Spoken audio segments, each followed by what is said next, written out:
UK university alumni event at a bar. And being two or three to four other brown faces, we naturally deviated towards each other and started having a conversation. So I was intrigued by what Maha does. She's a professor at NYU, and you normally don't meet, professors or people from academia, at a bar. And I asked her to explain further. She promptly messengered her two books for me to read. And as it turns out, global risk is so relevant in 2020 that we thought it would be very interesting to hear Maha's thoughts and views. So, without further ado, over to you, Maha. Thank you, Pavan. Thank you all for calling in. I know we are a global group. I'm actually currently in London. I have been working remotely here for a couple of months, keeping an eye on my parents and waiting the lockdown out. So thank you for taking the time and certainly wishing all of you the best. I hope, I think it's safe to say we will get through this. So we have to stay positive. As Pavan mentioned, we have members of the IndUS Business Forum calling in, also some LinkedIn friends, and I've attempted to live stream this. It's on the left, the camera's on the left, on Facebook and Instagram. So the more the merrier, as they say.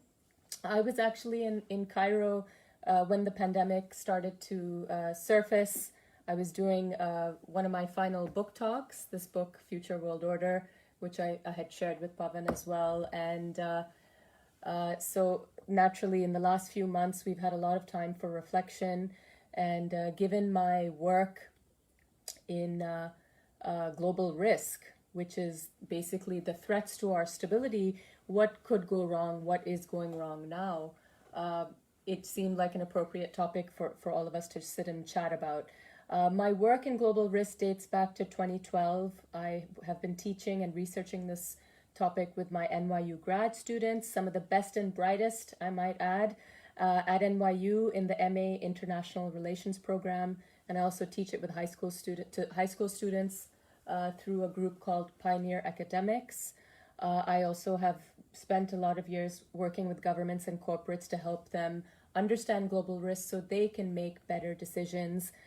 And because I feel the younger generation needs to be aware of what's happening in the world, I actually drew this comic book, which I'm going to shamelessly plug right now. It's called The Global Kid.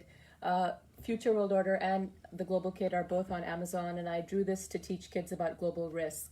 And a percentage of profits go to charities. So just to keep you updated on that. And more recently, I've been writing the sequel to my book, Future World Order. It's called The COVID-19 Effect, which is a very obviously timely issue. And I'll share some ideas from that today. And it should be out late summer on Amazon. I want to use this time that we have together to help you make sense of the world. Let's talk about the global risks which pose a threat to our stability. And it might seem obvious to simply say COVID-19, that's the global risk. And that is true to a certain extent. But we've had a lot of upsets in the last couple of months. Every month we've had an unexpected shock event that has added to our existing global risks. I want you to think back since January, right? We started off the year with news of a U.S. attack on Iran, killing the military commander Soleimani, which had regional and global repercussions. In February, we had COVID-19 spreading to 50 countries. In March, the WHO declared a global pandemic. In April, the U.S. announced it would be cutting funding to the WHO. And of course, more recently in May, we saw the sad end of George Floyd, which has triggered protests in all 50 states, from what I understand, in the US. And it's definitely spread across the pond here in London and to over 40 countries globally.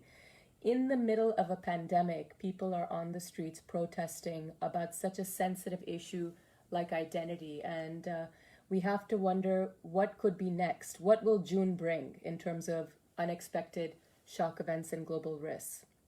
I want to highlight 4 key risks that make up our global legitimacy crisis, which is basically the idea that we are quite frankly at a significant turning point in 4 key areas.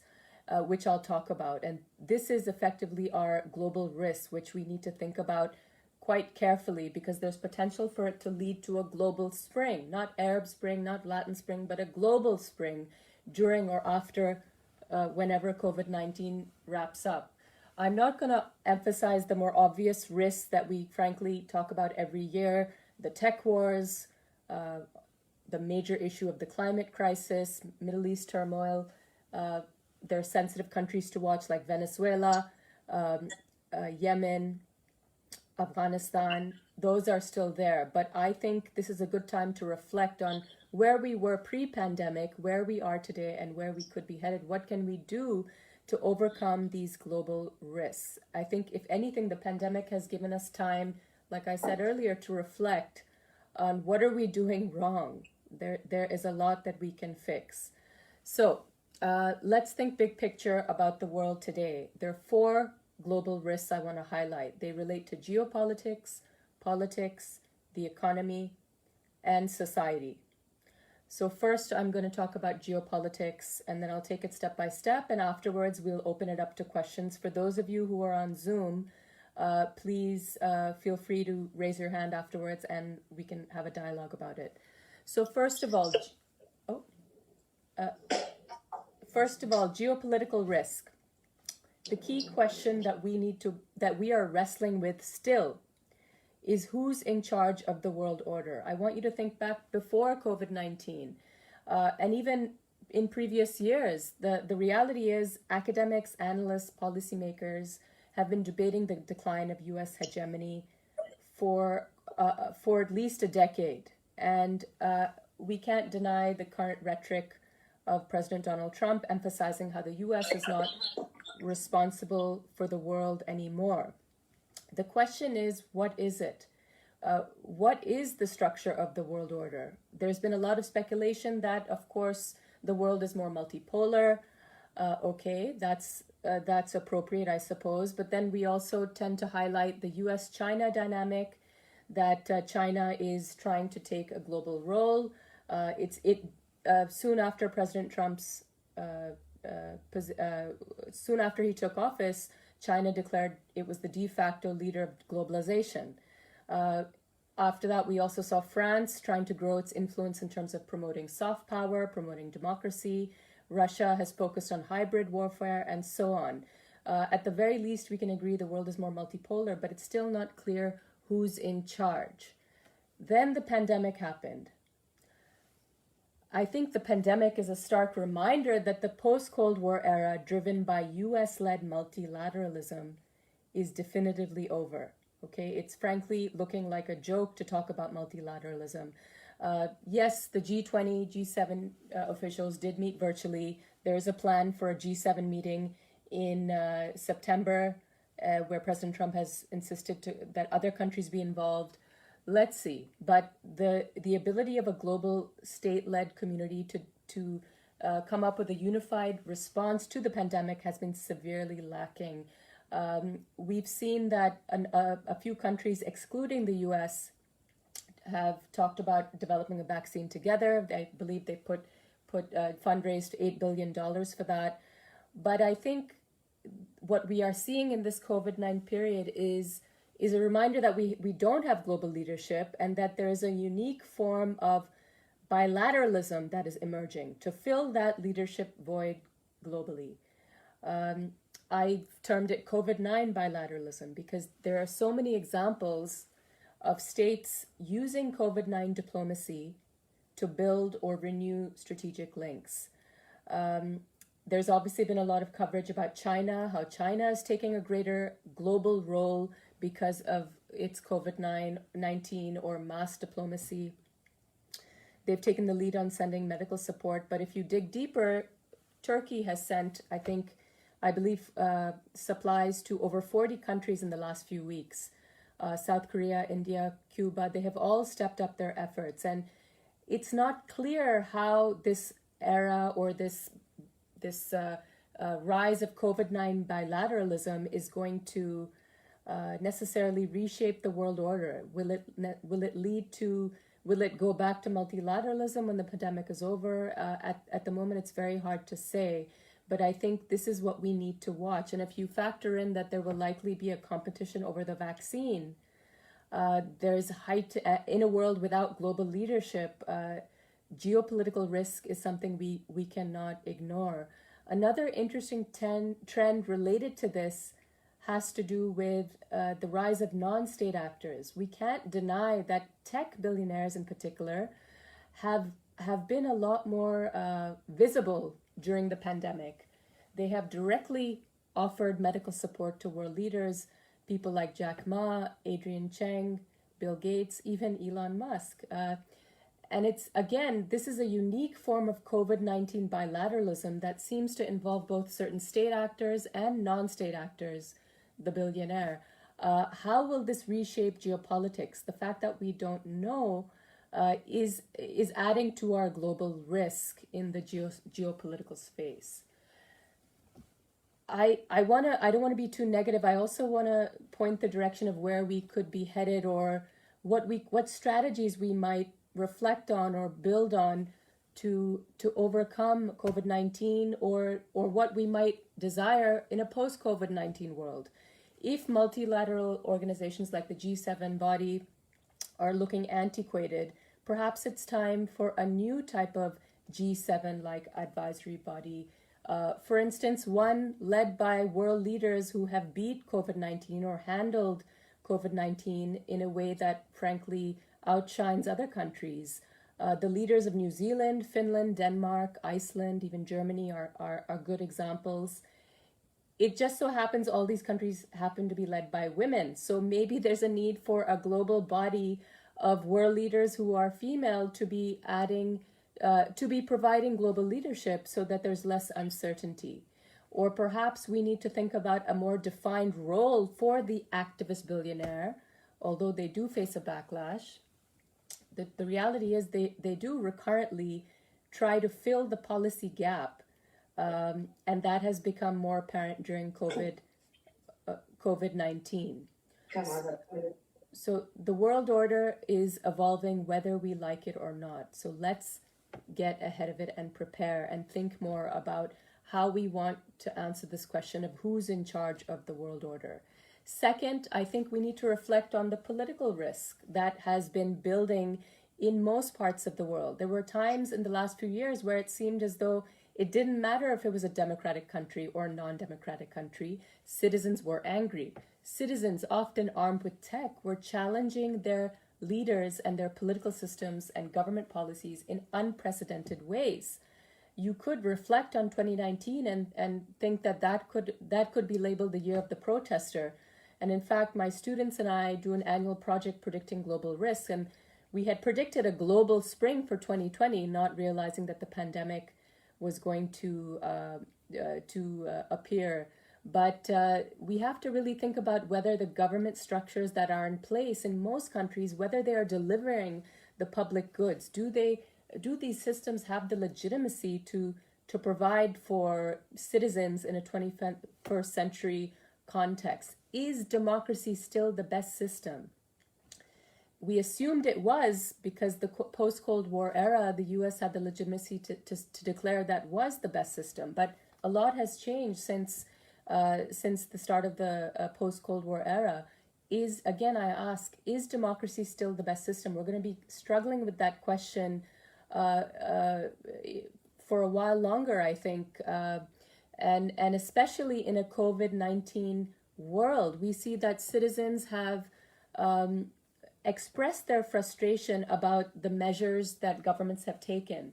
In places like the UK, Germany, India, Iraq, before the George Floyd-related protests, we did see citizens protesting the policies of their government about how they're handling COVID-19.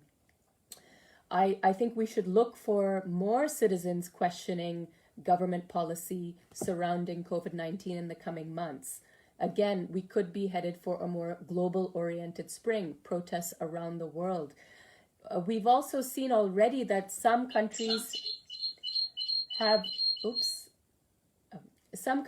seen citizens questioning the increasingly undemocratic approach of some of their governments, the concern about contact tracing, Will that infringe on our individual rights?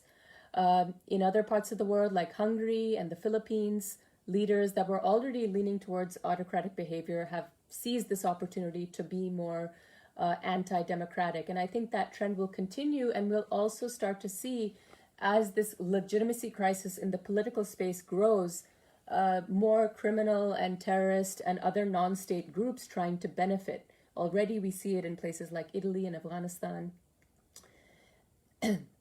And I think that is something that we should be concerned about.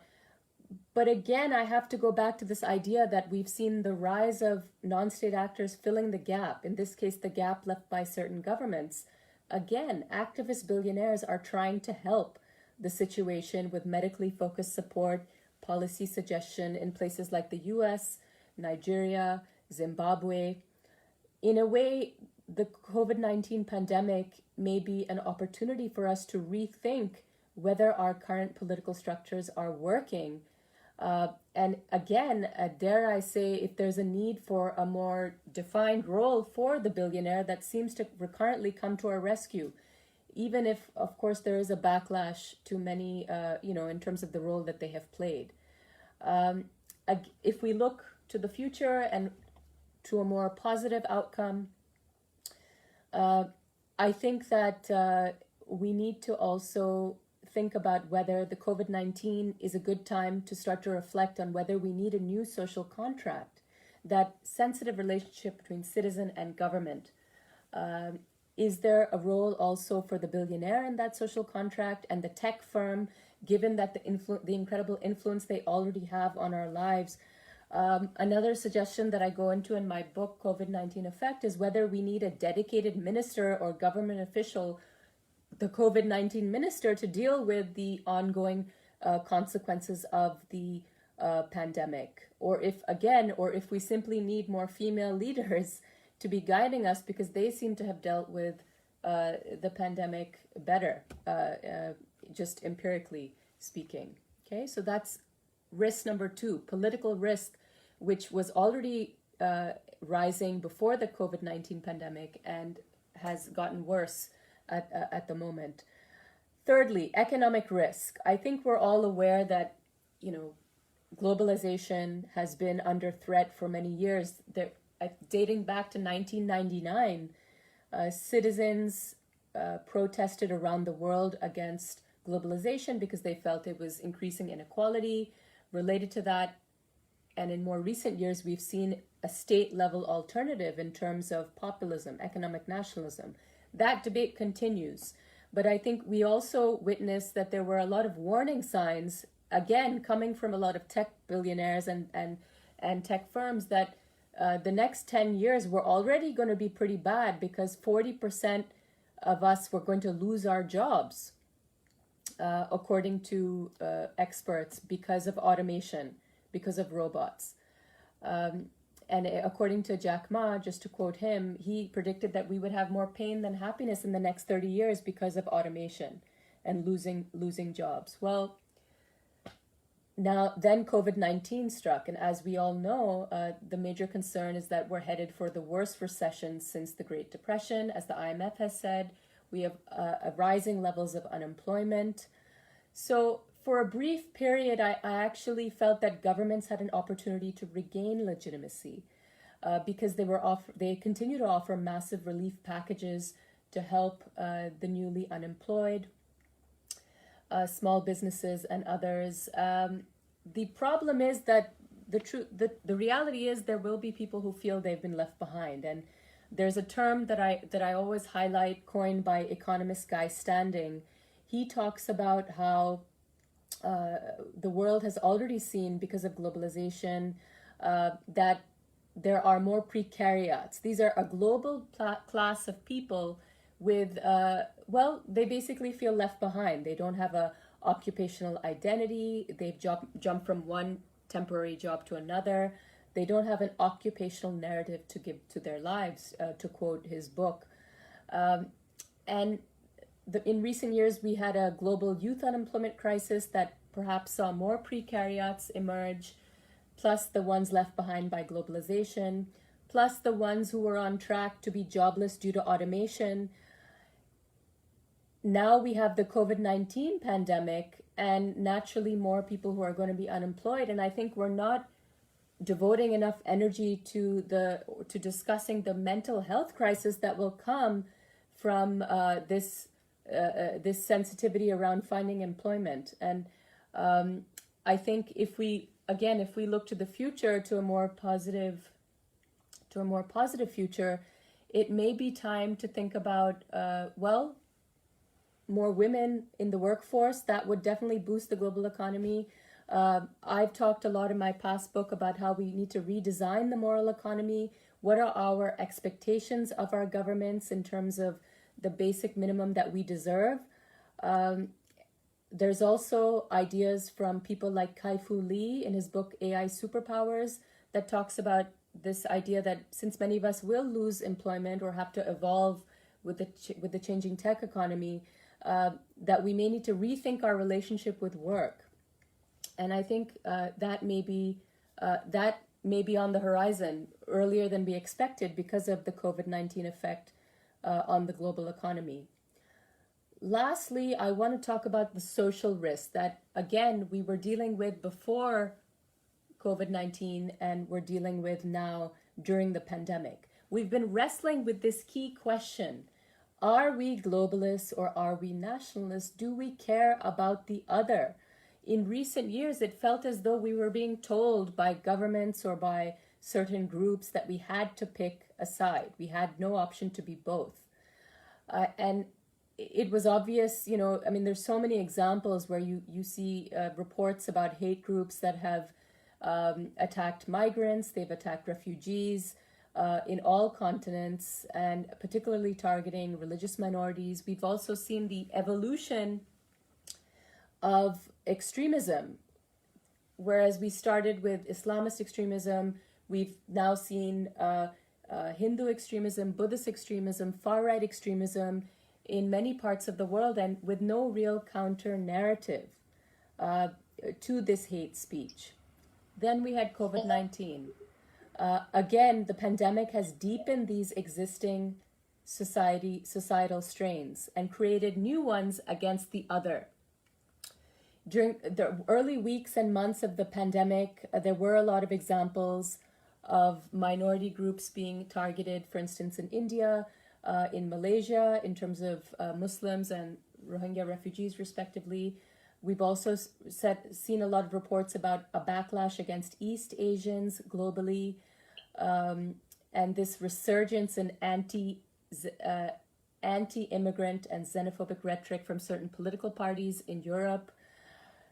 Again, I ask, where is the much-needed public counter-narrative to such hate that has been amplified by COVID-19? There's been positive rhetoric from people like the UN Secretary General, Antonio Guterres, to end such hate speech, and that's important. But where are the world leaders talking about these sensitive issues of identity? They're so burdened with the health crisis that they haven't been able to fully tackle this issue. I think the only world leader who has dealt with these sensitive identity issues in the past is Jacinda Ardern of New Zealand, the way she handled the Christchurch attacks and then called for a global anti-racism campaign. That was frankly remarkable. If somebody like her could take the lead on this, that would be very positive. And then we have, of course, the recent George Floyd-related protest.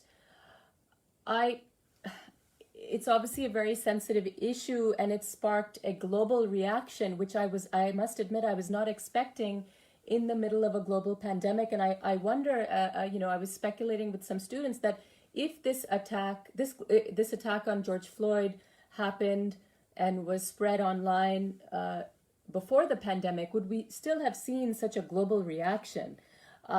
And I think it's perhaps the silver lining of the pandemic that it happened when it did, because we see that there is a global community. It may not be led by state actors or politicians, but there are people around the world who do have this shared sense of a global value, that we don't want racism, that we want a more inclusive society. And I think that is very, very positive. And even before the